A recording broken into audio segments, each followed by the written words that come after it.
প্রিয় বন্ধুরা, আসসালামু আলাইকুম। আমি এখন পড়তে যাচ্ছি আমিরুল ইসলামের নীতিকথার গল্প থেকে আরও একটি গল্প।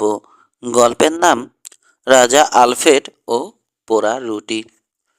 অনেক বছর আগে ইংল্যান্ডে এক মহান রাজা ছিলেন। তার নাম আলফ্রেড। তিনি ছিলেন সুশাসক, নীতিবান এবং জ্ঞানী লোক। বলা হয় ইংল্যান্ডের সর্বকালের সেরা রাজা তিনি। অদম্য ইচ্ছাশক্তি এবং জনগণের কল্যাণ কামনা, এই দুই মহৎ গুণাবলীর জন্য তিনি জনপ্রিয়তা অর্জন করেন। ডেনমার্কের দুর্ধর্ষ দখলদারদের বিরুদ্ধে যুদ্ধ করে তিনি ইংল্যান্ডকে রক্ষা করেছিলেন। শত শত বছর পরেও এই রাজাকে ভালোবেসে সবাই সম্বোধন করে আলফ্রেড দি গ্রেট, অর্থাৎ মহান রাজা আলফ্রেড। আলফ্রেডের যুগে রাজ্য শাসন করা খুব সহজ কাজ ছিল না। দুর্ধর্ষ ডেনিশরা তখন ইংল্যান্ডের সাম্রাজ্য বিস্তার শুরু করেছে। দুই সমুদ্র পাড়ি দিয়ে যুদ্ধজাহাজে করে ডেনিশরা আক্রমণ করত ইংল্যান্ডের উপকূলে। ডেনিশ দখলদার সৈন্যরা ছিল বড় নিষ্ঠুর, ভয়ঙ্কর, শক্তিশালী এবং ভয়ানক সাহসী। তারা ইংল্যান্ডে যে কোনো যুদ্ধেই সহজে জয়লাভ করত। রাজ্য শাসনের লোভ বা যোগ্যতা তাদের ছিল না বলেই সমগ্র ইংল্যান্ডের প্রভু তারা হয়ে ওঠেনি। অনেক যুদ্ধ বিগ্রহ করে দীর্ঘ সংগ্রাম করে রাজা আলফ্রেডের সৈন্যবাহিনী টিকেছিল ডেনিশদের বিরুদ্ধে।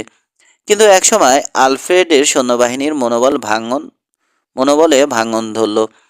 যুদ্ধ করতে করতে ক্লান্ত হয়ে পড়ল তারা। শত্রুদের আক্রমণে বিচ্ছিন্ন হয়ে গেল পুরো সেনাবাহিনী। সৈন্যরা জীবন বাঁচানোর তাগিদে যে যার বুদ্ধিমতো সঠিক উপায়ে পলায়ন করল। এমনকি রাজা আলফ্রেডও রণক্ষেত্র থেকে উদ্ভ্রান্তের মতো চিন্তাহীন, শক্তিহীন, ক্ষমতাহীন সাধারণ মানুষের মতো পলায়ন করলেন। গভীর অরণ্যের মধ্যে মেষপালকের ছদ্মবেশে তিনি ঘুরে বেড়াতে লাগলেন। নির্বাসিত, দুর্ভাগ্যময় এই জীবন। করুণ কষ্টে কষ্টে কেটে গেল কয়েকটা দিন। ঘুরতে ঘুরতে একদিন তিনি এসে উপস্থিত হলেন ছোট্ট এক কুঁড়ে ঘরে। দরিদ্র এক কাঠুরের ঘর এটা। আলফ্রেড তখন পথচরমে ভয়ানক ক্লান্ত, ক্ষুধা ও পিপাসায় কাতর। দরজায় কড়া নাড়তে নাড়তে করুণ সুরে তিনি আবেদন জানালেন, ওহে কাঠুরে বউ, আমায় সামান্য আহার দাও। আমি ক্লান্ত, আমায় ঘুমানোর একটু স্থান দাও। আমি খুব কৃতজ্ঞ থাকবো তোমাদের প্রতি। বৃদ্ধা কাঠুরে বউ দরজা খুলল। করুণা আর্দ্র তার চেহারা, পরনে জীর্ণ পোশাক। বৃদ্ধার কোনো ধারণা নেই আসলে কে দাঁড়িয়ে রয়েছে তার দরজার সামনে।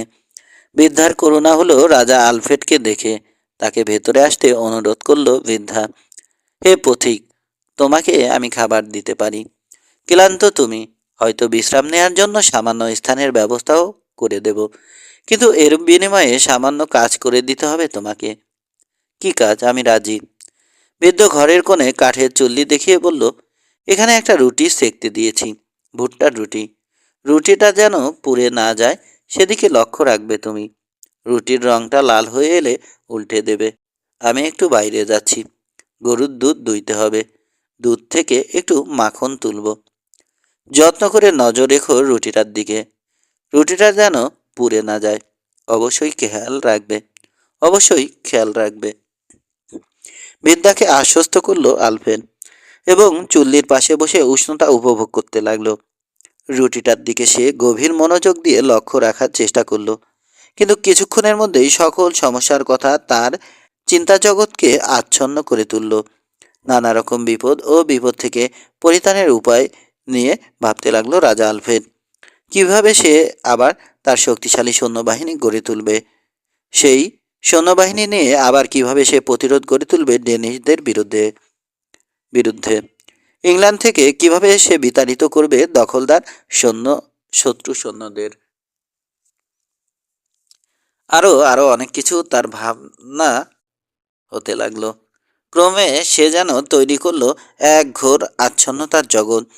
ভবিষ্যৎ যেন অন্ধকার, কোথাও আশার প্রদীপ জ্বলছে না। যুদ্ধ করে জয়লাভের কোনো আশা আছে কি? নিজের বিড়ম্বিত ও ভাগ্যহীন জীবনটা নিয়ে আরও অনেক কিছু ভাবতে লাগলো রাজা আলফ্রেড। তিনি ভুলে গেলেন যে দরিদ্র কাঠুরের কাঠের ঘরে তিনি বসে আছেন। তিনি ভুলে গেলেন যে তিনি ক্ষুধার্ত ও পিপাসার্ত। এমনকি তিনি রুটির কথাও বেমালুম ভুলে গেলেন। কিছুক্ষণ পরে সেই বৃদ্ধা কাঠুরে গিন্নি ফিরে এলেন নিজের ঘরে।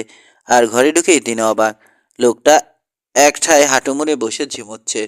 ঘরভর্তি কালো ধোঁয়া, আর রুটিটা পুড়ে কালো ও করকরে শক্ত হয়ে আছে। বৃদ্ধা ঘটনা দেখে চিৎকার করলো, এই অলস অকম্মা কোথাকার! দেখো দেখো তুমি কি করেছ! সামান্য কিছু আহার চেয়েছিলে তুমি। কোথা থেকে এখন তোমাকে খাবার দেব আমি? সামান্য একটা কাজও তুমি করতে পারো না। এখন আমরাই বা খাবো কি? লজ্জায় অপমানে মাথা নামিয়ে রইল আলফ্রেড। ঠিক তখনই কাঠুরে ফিরে এলো বাড়িতে। কাঠের বোঝা নামিয়ে রেখে সে শটান প্রবেশ করলো ঘরে। তার বউ কার সঙ্গে এত উচ্চকণ্ঠে কথাবার্তা বলছে। অচেনা অতিথিকে দেখেই কাঠুরে তাকে চিনতে পারে। চুলোর পাশে বসে আছে তাদেরই পরাজিত রাজা আলফ্রেড। থামো, দয়া করে চুপ করো। সে নিরস্ত করল তার স্ত্রীকে। তারপর স্ত্রীর কানে কানে বলল, তুমি কি জানো কাকে তুমি ভর্ৎসনা করছো? তিনি আমাদের মহান রাজা আলফ্রেড। বৃদ্ধা এই না শুনে স্তম্ভিত ও হতচকিত হয়ে গেল। রাজা আলফ্রেডের পাশে ছুটে গিয়ে ক্ষমা প্রার্থনার ভঙ্গিতে হাঁটু মুড়ে বসল। আমাকে ক্ষমা করুন, আমি ক্ষমা প্রার্থী আপনার কাছে। কিন্তু জ্ঞানী রাজা আলফ্রেড ততোধিক বিনয়ের সঙ্গে বললেন, উঠুন আপনি। আপনি ক্ষমা চাইবেন না, ক্ষমা তো চাইব আমি। আমাকে বকা দেওয়ার সকল অধিকারই আপনার আছে। আমি প্রতিশ্রুতি রক্ষা করতে পারিনি। কর্তব্যে আমি অবহেলা করেছি। আপনার ভর্ৎসনা আমার প্রাপ্য। আমি রুটি পুড়িয়ে ফেলেছি।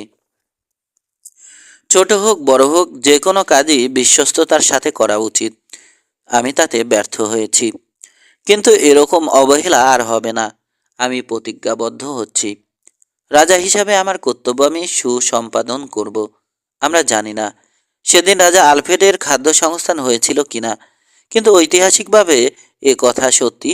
কিছুদিনের মধ্যেই তিনি গড়ে তুলেছিলেন বিশাল অপরাজেয় সৈন্যবাহিনী এবং যুদ্ধে জয়লাভ করে ডেনিশদের তিনি বিতাড়িত করেছিলেন মাতৃভূমি ইংল্যান্ড থেকে।